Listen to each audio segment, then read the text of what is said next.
Hello दोस्तों, आपके अपने यूट्यूब चैनल एमएसएन क्लासेस में स्वागत है। दोस्तों, आज की वीडियो हम लोग जानेंगे हिंदी साहित्य के टॉप 30 क्वेश्चन जो कि एग्जाम में बार बार पूछे जाते हैं।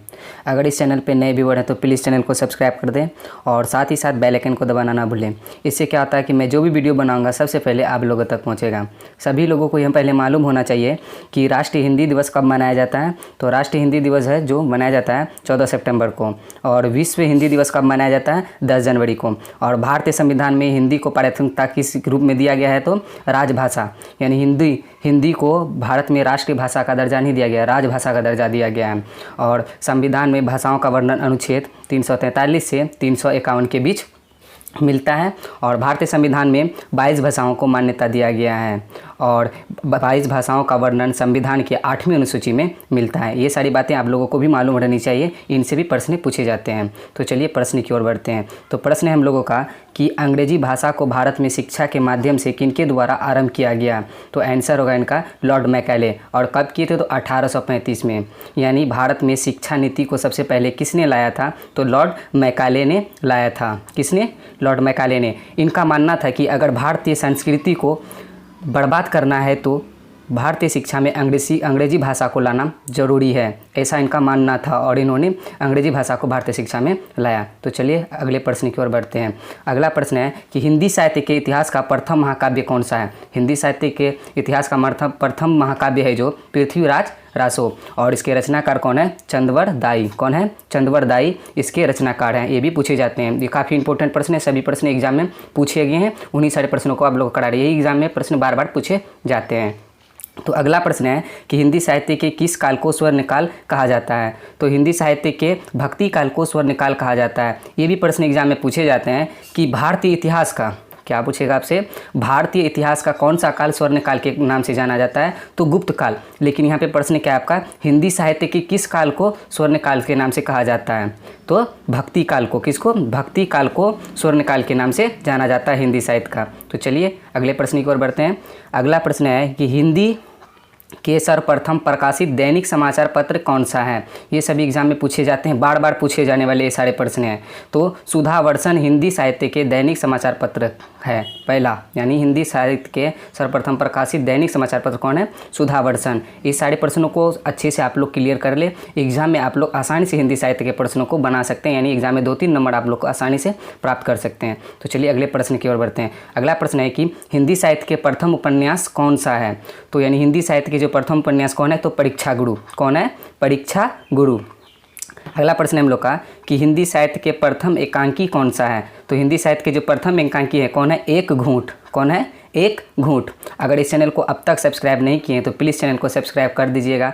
अगर लगता है कि आपको कि यहाँ से कुछ अच्छी सीखने के लिए मिल रहा है, अच्छी चीज़ें आपको सीखने के लिए मिल रहा है तो बेल आइकन को भी दबाना ना भूलें। इससे क्या होता है, मैं जो भी वीडियो बनाऊँगा सबसे पहले आप लोगों तक पहुँचेगा। तो हिंदी के प्रथम गीत लेखक कौन है तो विद्यापति। हिंदी के प्रथम गीत लेखक कौन है? विद्यापति। विद्यापति को मैथिल कोकिल भी कहा जाता है। अगर पूछे किस लेखक को मैथिल कोकिल भी कहा जाता है तो विद्यापति को मैथिल कोकिल के नाम से भी जाना जाता है। तो चलिए अगले प्रश्न की ओर बढ़ते हैं। अगला प्रश्न है कि एक भारतीय आत्मा किसे कहा जाता है। एक भारतीय आत्मा माखनलाल चतुर्वेदी जी को कहा जाता है। किसे? माखनलाल चतुर्वेदी जी को एक भारतीय आत्मा भी कहा जाता है। तो चलिए अगले प्रश्न की ओर बढ़ते हैं। अगला प्रश्न है कि हिंदी साहित्य के प्रथम गद्यकार कौन है। इसका आंसर कौन होगा तो लल्लू लाल। यानी लल्लू लाल को हिंदी साहित्य के प्रथम गद्यकार कहा जाता है। और लल्लू लाल की एक प्रमुख रचना है कि जो बार बार पूछे जाते हैं, प्रेम सागर। पूछा जाता है कि प्रेम सागर के रचनाकार कौन है तो प्रेम सागर लल्लू लाल की रचना है, ये भी याद रखिएगा। तो अगला प्रश्न है कि अवधी भाषा के सर्वाधिक लोकप्रिय महाकाव्य का नाम क्या है। तो अवधी भाषा के सर्वाधिक लोकप्रिय महाकाव्य का नाम है रामचरितमानस। यानी सबसे ज़्यादा, यानी अवधी भाषा में जो लिखा गया ये है महाकाव्य सबसे ज़्यादा प्रचलित है। कौन है? इसका नाम है रामचरितमानस। और इसके रचनाकार कौन है तो तुलसीदास। यानी अगर आपसे प्रश्न पूछे कि रामचरितमानस के रचनाकार कौन है तो तुलसीदास। तो हम लोग का अगला प्रश्न है कि अपभ्रंश का वाल्मीकि किसे कहा जाता है। तो स्वयंभू को अपभ्रंश का वाल्मीकि कहा जाता है। किसे? स्वयंभू को। चलिए नेक्स्ट प्रश्न है कि अपभ्रंश भाषा के प्रथम व्याकरणाचार्य कौन थे। तो इसका राइट आंसर होगा हेमचंद्र। कौन है इसका? हेमचंद्र इसके अपभ्रंश भाषा के प्रथम व्याकरणाचार्य थे। और अगला प्रश्न है कि अपभ्रंश में कृष्ण काव्य के प्रणेता कौन है तो पुष्पदंत। कौन? पुष्पदंत। ये सारे प्रश्न बहुत ही इंपॉर्टेंट है, सारे एग्जाम में पूछे गए प्रश्न हैं और यही प्रश्न बार बार एग्जाम में पूछे जाते हैं। तो अगला प्रश्न है, ये आधुनिक युग की मीरा किसे कहा जाता है? तो आधुनिक युग की मीरा जो कहा जाता है महादेवी वर्मा को। और महादेवी वर्मा की एक प्रमुख रचना है जैसे आपका अतीत के चलचित्र और यामा इनकी प्रमुख रचनाएं हैं। ये भी सारे एग्जाम में पूछे जाते हैं कि यामा की इनकी प्रमुख रचनाएं हैं, तो महादेवी वर्मा जी की है और इस पे से पुरस्कार भी मिला है। किस पर? तो यामा पर। ये भी सारी चीज़ें आप लोग नोट करते चलिए। तो अब अगला प्रश्न है कि हिंदी साहित्य के प्रथम राष्ट्र कवि कौन है? तो हिंदी साहित्य के प्रथम राष्ट्र कवि है मैथिली शरण गुप्त। कौन? मैथिली शरण गुप्त। और हिंदी साहित्य के द्वितीय राष्ट्र कवि कौन है? तो रामधारी सिंह दिनकर। कौन है? रामधारी सिंह दिनकर हिंदी साहित्य के द्वितीय राष्ट्र कवि हैं। तो अगला प्रश्न है हम लोग का कि हिंदी साहित्य के सर्वप्रथम प्रकाशित पत्र का नाम क्या है? तो उद्दंत मार्तंड हिंदी साहित्य के प्रथम प्रकाशित पत्र का नाम है उद्दंत मार्तंड। ये बहुत ही मोस्ट वीवीआई प्रश्न है, ये बार बार एग्जाम में पूछे जाते हैं।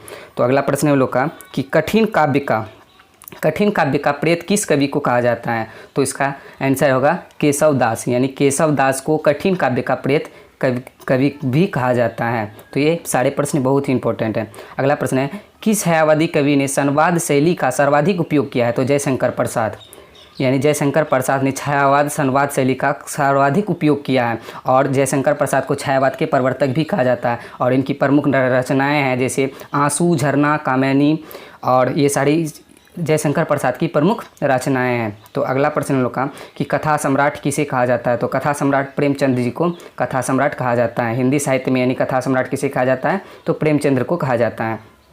नेक्स्ट प्रश्न है कि कलम का जादूगर किसे कहा जाता है? रामवृक्ष बेनीपुरी जी को कलम का जादूगर कहा जाता है। किसे? रामवृक्ष बेनीपुरी जी को कलम का जादूगर कहा जाता है। नेक्स्ट प्रश्न है कि कलम का सिपाही किसे कहा जाता है? देखिए वो कलम का जादूगर था, ये क्या है? कलम का सिपाही। तो कलम का सिपाही मुंशी प्रेमचंद जी को कहा जाता है। किसे कहा जाता है? मुंशी प्रेमचंद जी। इनकी प्रमुख रचनाएं जैसे गोदान, गबन, कफन, पढ़े, ये सारी जो है क्या है? मुंशी प्रेमचंद की प्रमुख रचनाएं हैं।